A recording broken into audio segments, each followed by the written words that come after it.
Welcome to Regis World Literature. This is lesson 24, and we're discussing French literature. The last section that we talked about by way of review was the Romanticism period, a very important period in literature, in all the Western nations. And we talked about its general characteristics. We talked about Orientalism, what it was exotic or strange or bizarre, could move into the Gothic ideas. We have the emphasis on the individual and the emphasis on the subjective. How am I feeling and responding to and reacting to the world around me, and in particular, nature. So the eyes of the author at this point turned inward, very subjective, and outward towards nature. We talked about the historical novel, the romance novel, and the Gothic novel. We also talked about the focus on nationalism and as well as the common man. Now, the novel was being developed during the period of Romanticism, and also poetry was very, very popular during this time, which would make sense because poetry often reflects on the subjective individual expression or response to something. Okay, so know these key ideas of French Romanticism. This again is by way of review. Very, very important. Authors that you would want to associate with this time period would be Chateaubriand, especially Victor Hugo. He's king of French Romanticism, and Vigny, Vigny. Hugo, Victor Hugo, kind of like the key, the master, and Chateaubriand.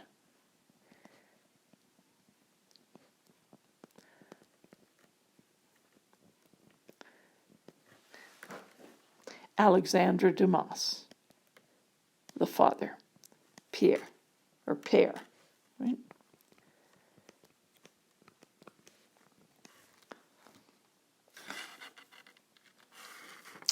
Those, I think, would be your main people that we emphasized. Now, we're moving then, remember this was the first half of the 19th century.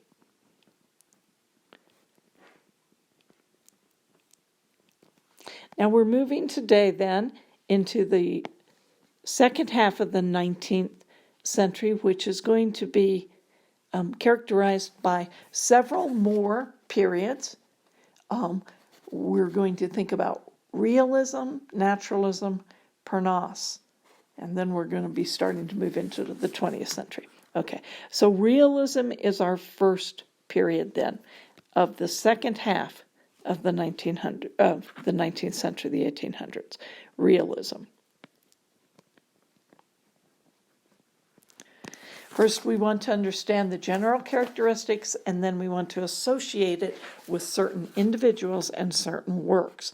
The expression realism, when being applied to literature of the 19th century, implies the attempt to depict contemporary life and society. The growth of realism is linked to the development of of science, especially biology, history, and the social sciences, and to the growth of industrialism and commerce. Now recall what's happening in all of Western Europe as well as America in the second half of the 1800s, and you have industrialization, you have the move from the rural to the city, you have a huge amount of change in technology and industry and inventions, and we're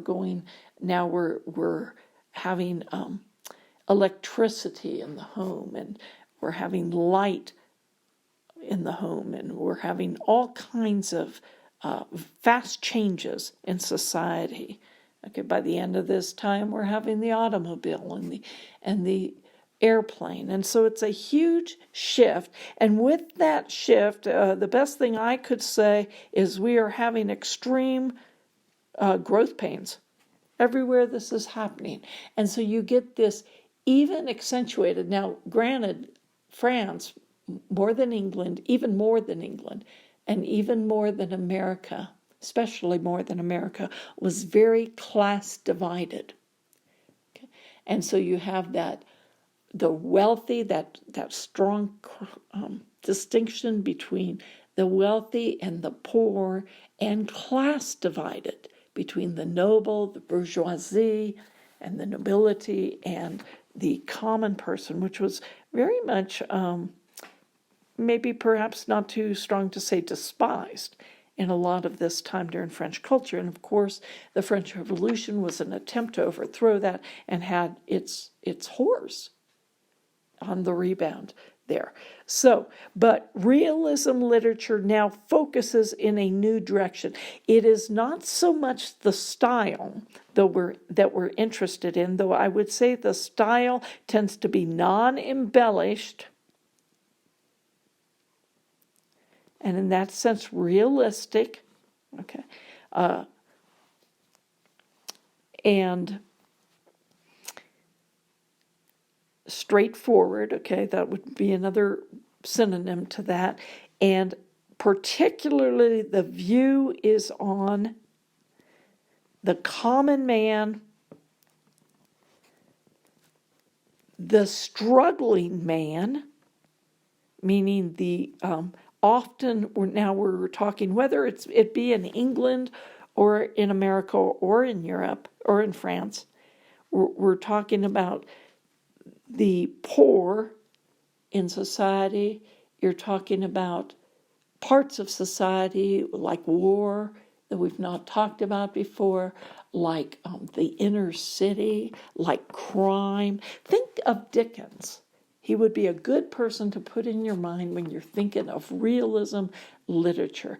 Now, not that he doesn't have some absolutely amazing and fantastical characters, but what is his focus? It's on the ills and pains and heartache of society. So that's what we want to think is society problems, more than a style shift. Okay.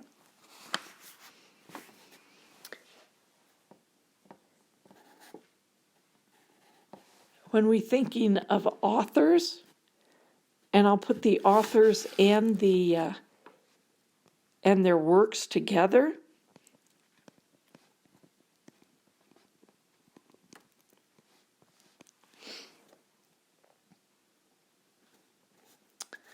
and by the way, before I get to that, this article says the realist tendency is not necessarily anti-romantic, so it's not a push against, it's not a pendulum swing of style shift.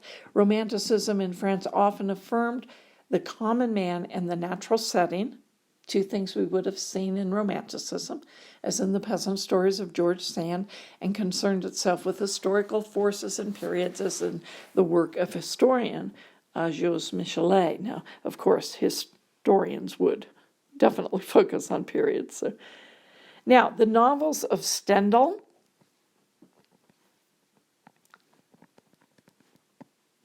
would be our first guy to consider, including The Red and the Black and the Charterhouse of Parma, and the character,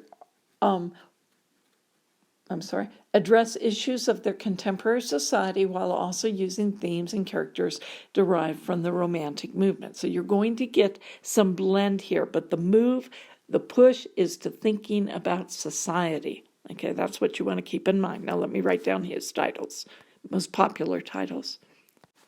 Now, I, to be honest, have never read anything by Stendhal, though I'm familiar with his name. The Red and the Black, in particular, when I was up doing my work at St. John's College in Santa Fe, I don't know, I'm trying to remember why it came up, but it came up more than once in literary discussion, and everybody was amazed that I had not read that book. So I don't know, I've still not read it, but that's interesting to me. So he's a very well-known author. Okay, another one from this period. Now this is the realism, authors you want to associate with the realism period. The next one. Okay, continuing on. So we've talked about Stendhal on this side. Honore De Balzac is the most prominent representative of 19th century realism in fiction. So he is being highlighted here as, just as Victor Hugo was, as the most prominent representation. His La Comédie Humaine, I'm probably pronouncing that terribly, or the Human Comedy as we would know it, is a vast collection of nearly 100 novels, the most ambitious scheme ever devised by a writer of fiction. Nothing less than a complete contemporary history of his fellow countrymen. So what he's doing is not taking like biographies, but he's creating a figure from fiction that would represent the wide spectrum of humanity. And so that's Balzac, the Human Comedy. Okay. Realism also appears in the work of Alexandre Dumas Fils, I'm not sure, probably without the L, but this is The Sun. Many of the novels in this period, including Balzac's, were published in newspapers in serial form, also common in England when we think of, and in America, actually, a little bit less so, but when we think of the works of Dickens, that was also published that way. And the immensely popular realist, I'm not even going to pronounce that term, and I won't hold you accountable for it.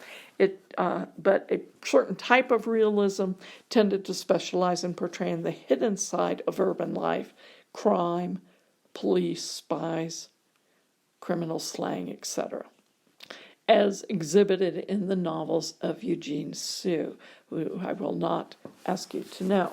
Now, the next person that I'm familiar with here, I'm trying to pick up people. I figure if I've heard of them quite a bit, then they probably are the most common ones.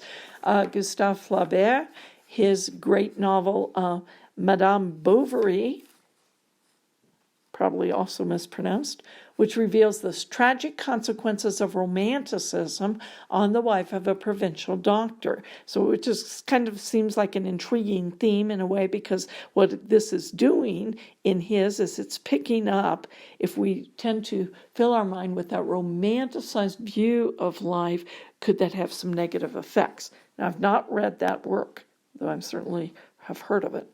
Okay, and another one by Flaubert, is The Sentimental Education, again seeming to pick up that same theme as what's wrong with an over-sentimentalized, not meaning necessarily romance like we think of romance, but emotion-driven, The Sentimental Education.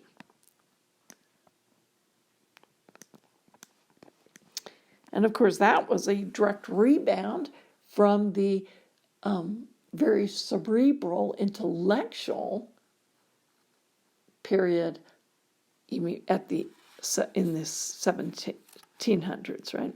Okay. These represent perhaps the highest, it says, stages, Flaubert's work, the highest stages in the development of French realism, so we seem to be focusing on him as well as Balzac, while Flaubert's romanticism is apparent in his fantastic The Temptation of St. Anthony and the Baroque and exotic scenes of ancient Carthage in Salammbô. So what they're telling us is that Flaubert also had some very characteristically romantic works. Okay, what's your takeaway here? Realism, not so much a style of writing as much as it is a focus of topic, centering on still the common man, the challenges of society on the individual, particularly the downtrodden, and the problems developed in this industrial revolution, basically. Okay, tends to be non-embellished, non-romanticized, okay, as far as highly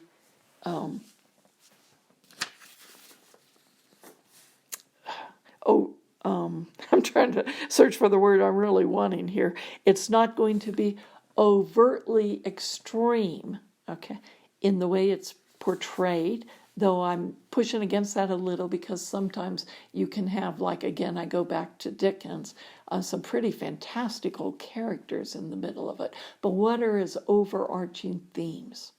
Okay. And that's what you're wanting to focus on here. And he's definitely focused on the society. For authors, you want to know Stendhal. You want to know these two titles, The Red and the Black, The Charterhouse of Parma.